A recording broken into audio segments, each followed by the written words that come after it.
Hi, this is Stevie. Recently, I taught a class at Scottsdale Artists School. It was a line and wash watercolor class, but during the class, somebody had asked me if I would demonstrate painting loose flowers. And it's not line and wash, but we had a little time before lunch, so I did.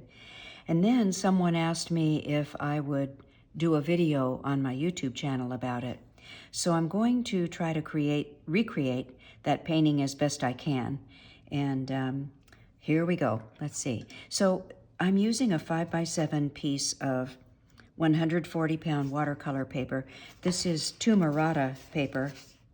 I'm just noticing this side is a little rougher, so I'm going to use this side. It's 5x7, I believe I said that. Anyway, so it's a small format, and when I start a loose painting, I like to flick a little water on the paper. And what that does is, even if you don't feel like you're a loose painter, when your paint hits that water, it spreads, and that tends to give a loose look. So don't overdo it, but just flick a little water on the paper. And then for a painting like this, the first thing I would do is establish the shape of the flowers, where they're pointing to. The flowers that point to the side have more of an elliptical shape in the center, versus a flower that's pointed head on, it has a round shape in the center. So I'm going to do that first. I'm going to use my quinacridone burnt orange to establish the centers of each flower. And if you look in the photo that I showed you, in relation to the size of the vase, those flowers are pretty big, but that always looks better than being too small. So if you're not sure, make your flowers a little bigger. Okay, so anyway, this flower was pointing to the side, it was pointing to the right, and I'm just going to make a little mark there for that, just to indicate the center. And then I want to make sure I leave plenty of room around the center of the flower for the either the foliage or the other flowers. So over here I'm going to put a round center for the sunflower that's facing forward. And I'm just leaving a little white in there so I can indicate some light in it. And then for my third flower, that one is up here, and it's pointing to the left or almost up to the corner of the painting. And so I'm going to mark that about here. That should give me enough room. They're in a slightly different position than the original painting, but you can never make it exact. And so now that I have that established, then I can go ahead and start painting the petals of the flowers. And I'm using just my Hansa yellow medium to do that, and with a little bit of water. And when I paint these flowers, I don't draw them first. I've painted so many of these, but just get used to doing it quickly and without drawing first, and your flowers will look a lot looser. So what I need to be aware of is that the petals, since this is an elliptical shape, the petals on the top and the bottom of that shape are going to be a little longer than the ones on the other sides. So I want to make sure I make it look like that. And sunflowers are fun because you can just make some random shapes. And as long as you get the shape of it right, the elliptical shape, people are going to know that's a sunflower. So it's better if you don't be too careful. It always looks better if you're not too careful. Okay, so there's my number one flower. My paint's a little dirty from the quinacridone burnt orange. It's hard to talk and paint at the same time. Okay, just wanted to make sure that flower was big enough.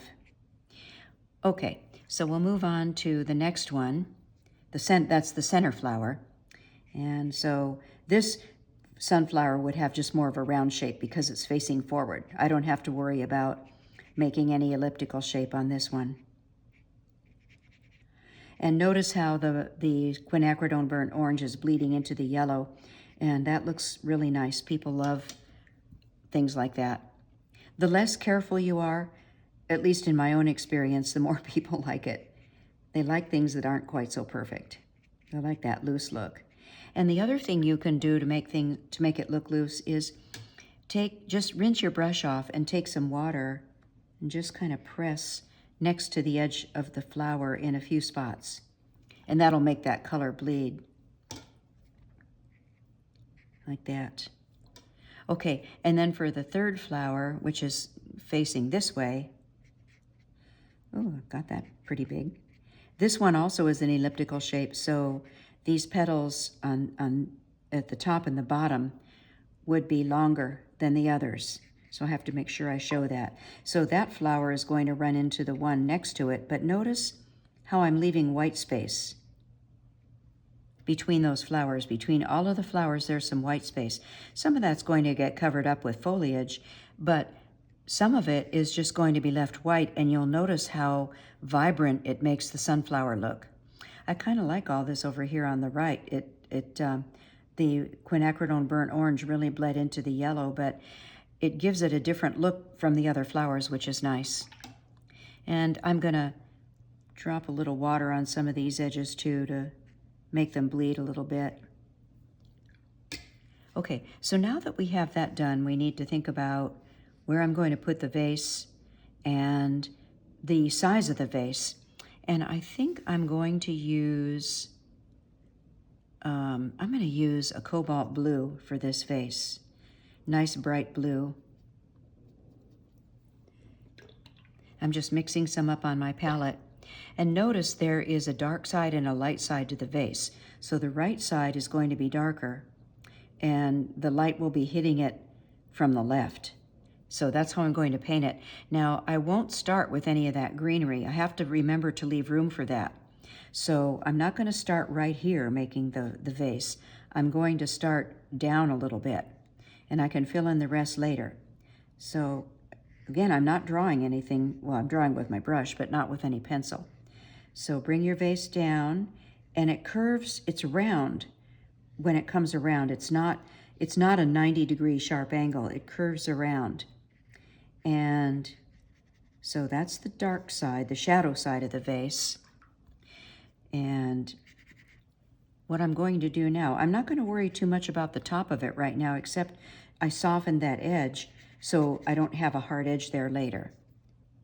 And make this big enough so that it looks believable to hold all those flowers. So maybe I come around to about here and bring it up. And go back here. I'm going to go back and mush this around. What I'm doing is rinsing my brush off and just using water to paint this. Here I picked up a little more paint, and I'm coming up here where it would be darker because the top of the vase would be in shadow. That's all I'm going to do for right now. I'm just going to do that little bit. And then here, I'm rinsing my brush off and just using plain water to connect that. See that? And leaving it very light there. And I may get a bloom here, but that'll be okay. That won't matter. I just want to soften this top edge. I don't want any hard edge there. Okay, now one thing I could do while it's still pretty wet is add some greenery to the vase where you have the stems and maybe, some leaves that have fallen in or something. I think maybe first, though, what I'm going to do is add a little more of the cobalt blue color. More paint, less water. And I'm going to go back here. One reason is to get rid of that big bloom. The other is to just make it darker. And that'll take care of both of those things at once. Okay. Every paper acts differently, and I like this Tumarata paper. It's not that expensive, but it does act differently from a paper like Arches, and you just have to get used to that. And I think that's why I'm getting the blooms, which is fine. Okay. So there we go. Now I can go back to what I was saying about the stems. And I'm using this is green gold. This is a nice color. You could use yellow if you don't have green gold. But see how I'm just making stem shapes, and I'm not counting them or trying to connect them to the flowers necessarily. Just indicating that there are some stems in the vase. And I have another blue color on my palette, Windsor Blue, which is much darker than the cobalt. And for a green color, for the leaves, I like to use Windsor Blue mixed with the quinacridone burnt orange. It makes a really beautiful dark green. So I use my green gold for the light green, and then I use the Windsor Blue mixed with quinacridone burnt orange for the darker green.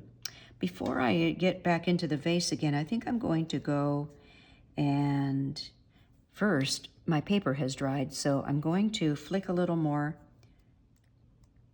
water on. I got some on the, I'm going to get a bloom on the vase because some of my water hit the vase. The reason I'm doing this is I want, when I put the foliage on, I want some of that color to spread.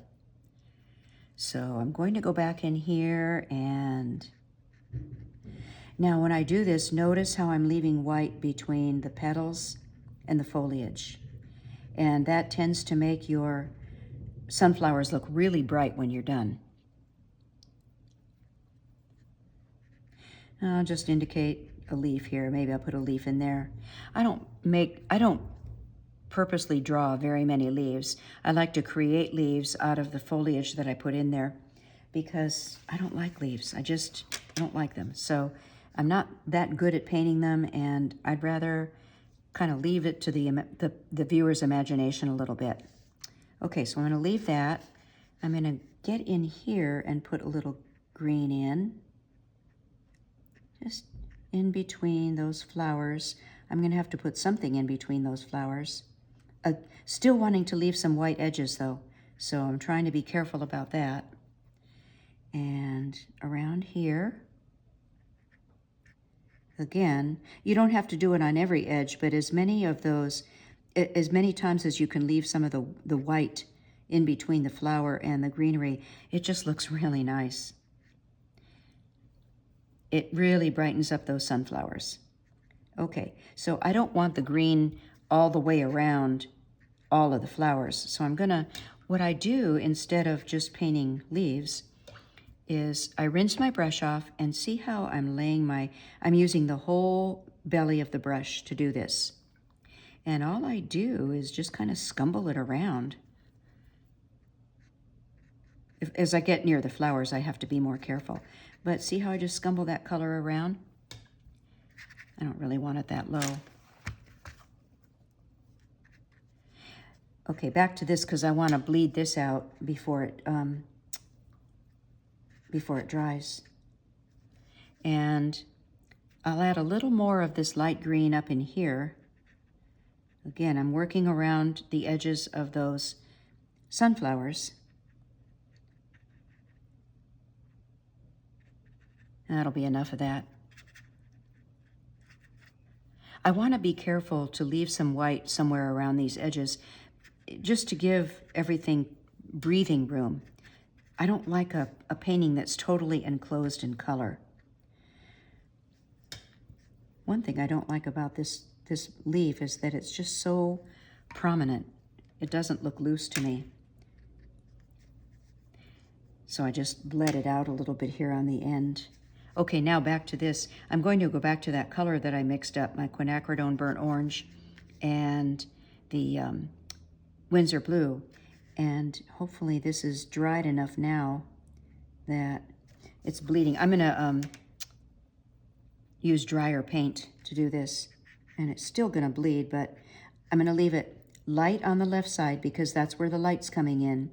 But I wanted to get a little bit of this darker color in there. And that's pretty dark, but it will lighten up as it dries. And get some of this up right next to the flower. This is what really brightens the flowers, is when you get the dark color right up next to them. See how that changes that? See how it brings this flower forward when I do that?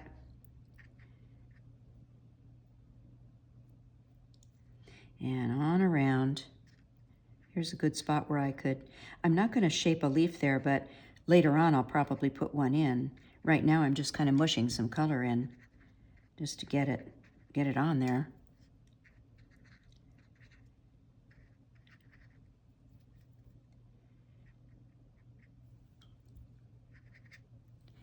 There I just created a leaf just the way I moved my brush.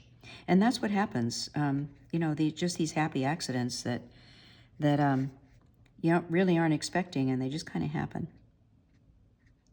But see how I'm defining the shapes of those sunflower petals as I work around on the outside of them with the negative painting. Okay, so on to this again. More of my Winsor Blue and Quin Burnt Orange.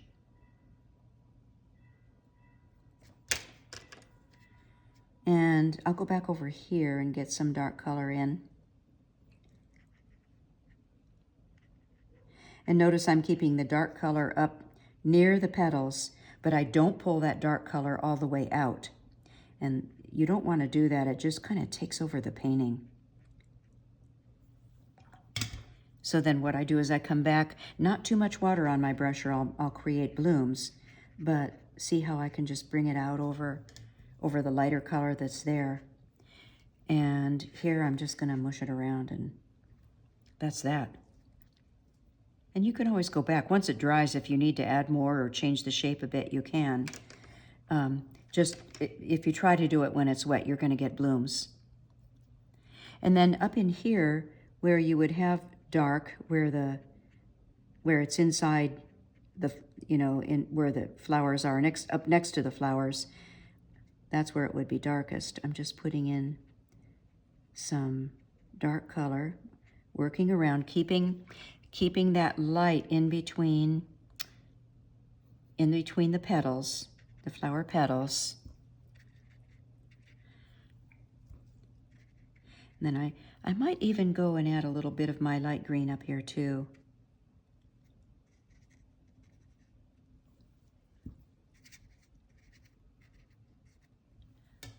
And see, it's not any particular shape as I just mush it around. I just,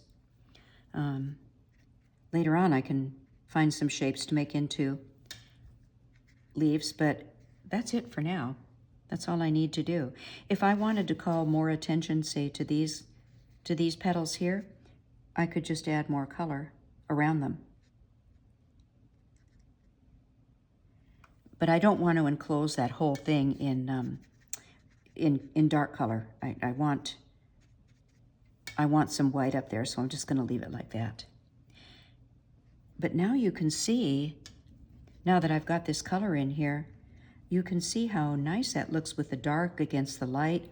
And look how bright these colors look, the sunflowers look, with the white around them.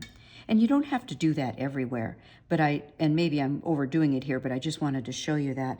And right here in between these flowers, I could make a little dark to show that there is maybe some foliage in between them. I don't want to overdo it, but that'll dry a lot lighter than it looks now. And maybe a little of that right in here too. I'm not going to spend a lot of time at it, but at home you could play with that and do as much or as little as you want. And one other thing that I like to do to make these flowers brighter is to add some of my, this is transparent orange. It's a beautiful color by Schminke.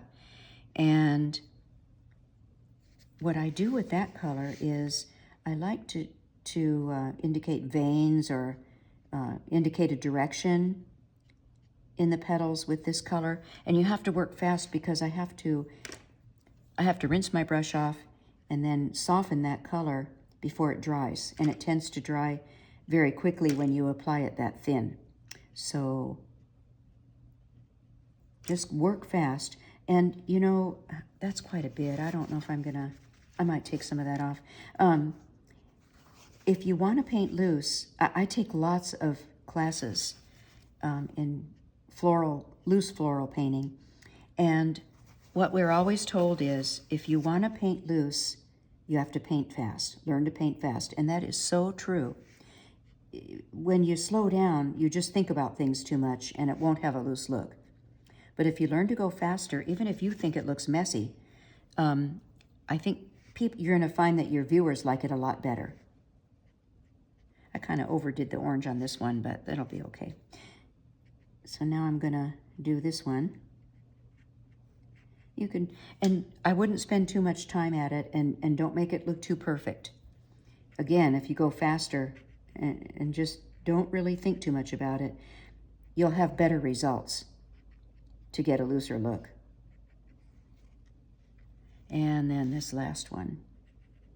On this last one, I'm just going to put the orange color on the inside here, making it look like maybe that's a shadow color or something. It already tends to look like it has a shadow color because I got so much of the Quinburnt orange bleeding in that one. The other place I like to put the orange is right in the center of the flower. It just brightens it up, or the center. Yeah, the center. Okay, so there you have it. You can see how nice that white looks all around. On this center flower, I would tone that down a bit. That's just kind of a judgment call on my part. But to have it going all the way around, I don't know.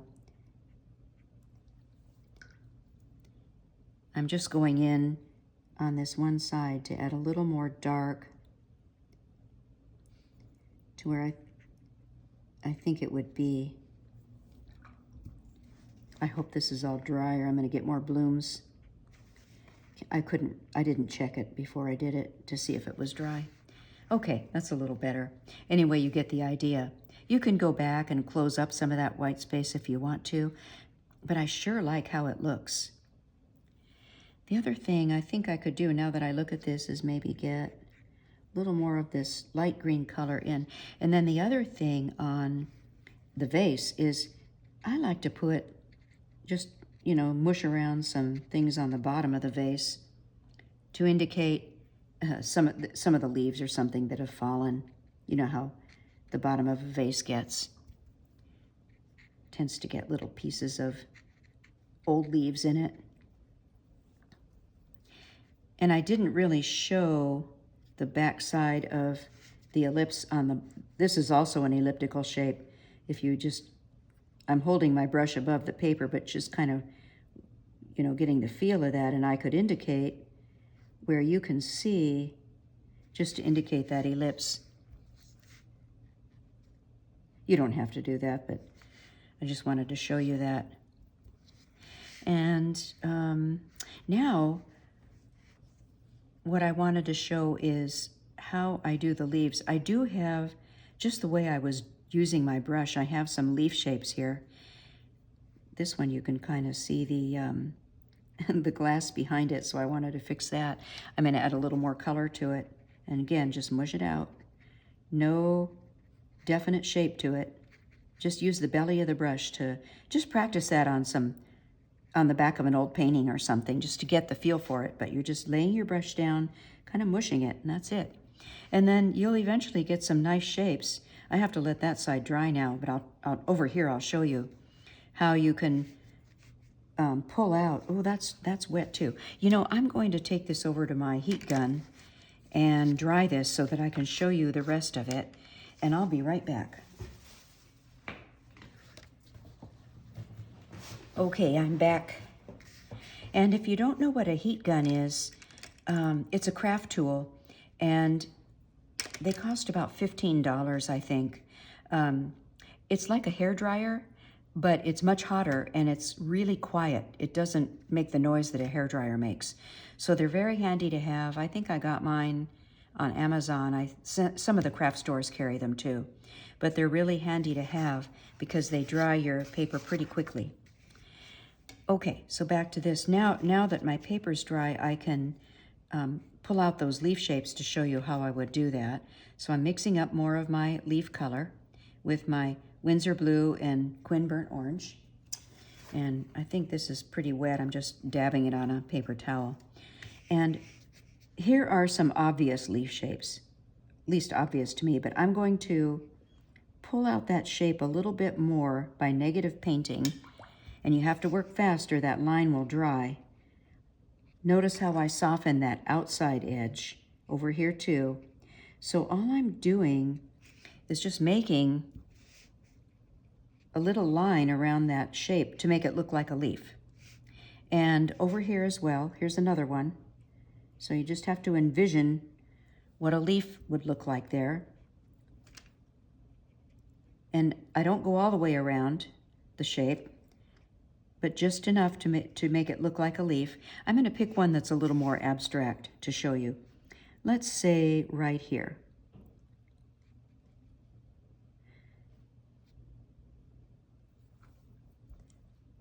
And soften those outer edges right away with some water, or you'll just have a line there. And maybe this needs more definition up here.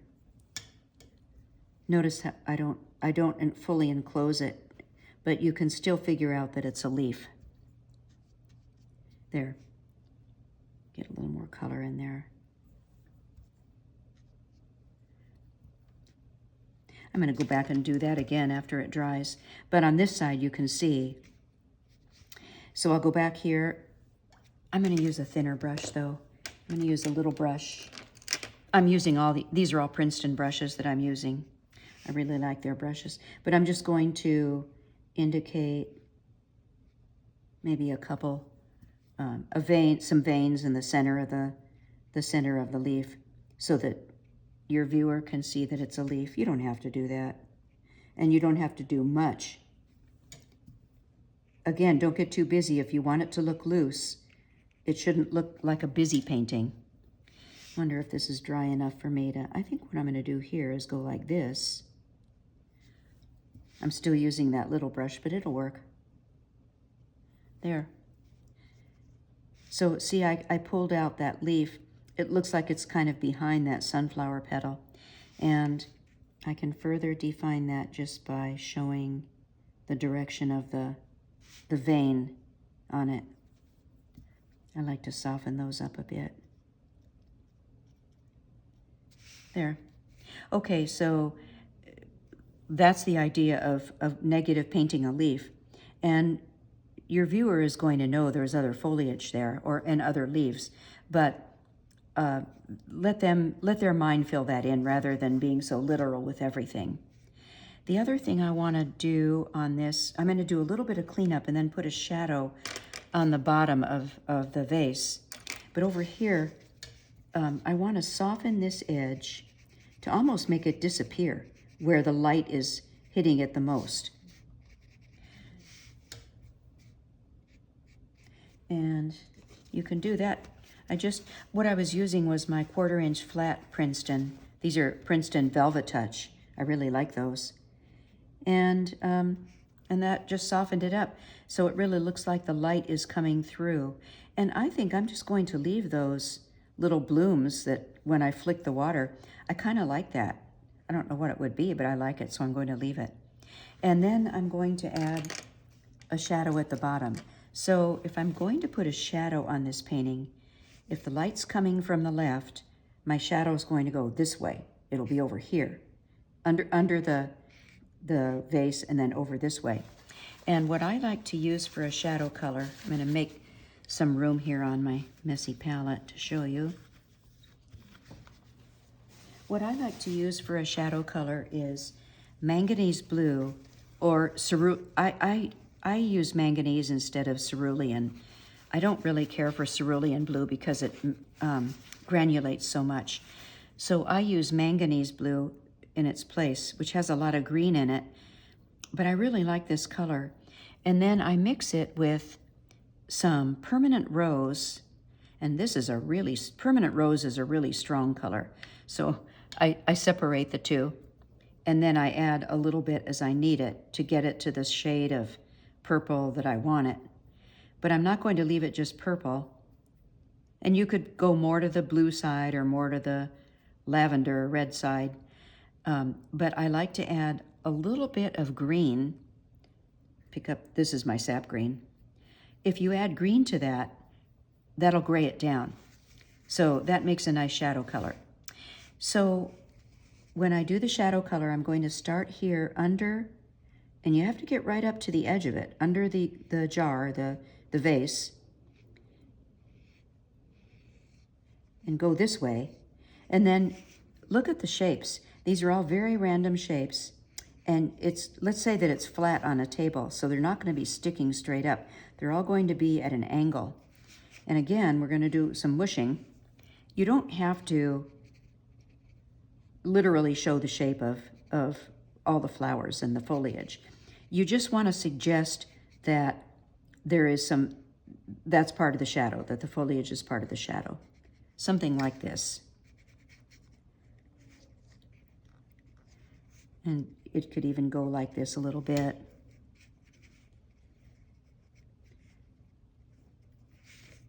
And you might even have to go in and darken it up a bit, because it does tend to lighten quite a bit. And the other thing I like to do with any shadow is drop in a little reflective color. And since this vase is cobalt blue, I'm going to take a little cobalt blue and just drop it in. And that's it. Leave it. Don't just drop it. Don't try to spread it around. That's the beauty of watercolor. The other thing you could do, although it might turn green, I know we could take some of the orange and drop that in. That would be nice. I hope I don't get a bloom on this. It's kind of dry on the outer edges, but I'm going to give it a try.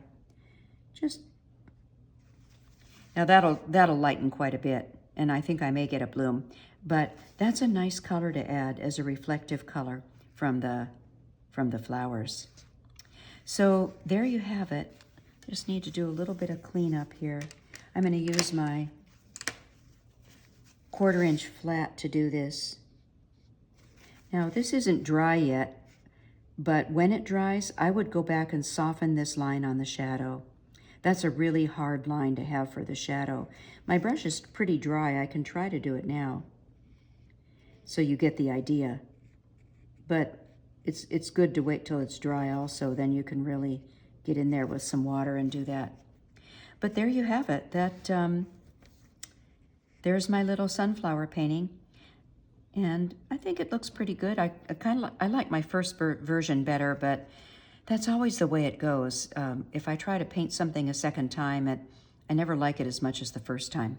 But anyway, I hope this was a good lesson for you in getting a looser look to your paintings. And thanks so much for watching.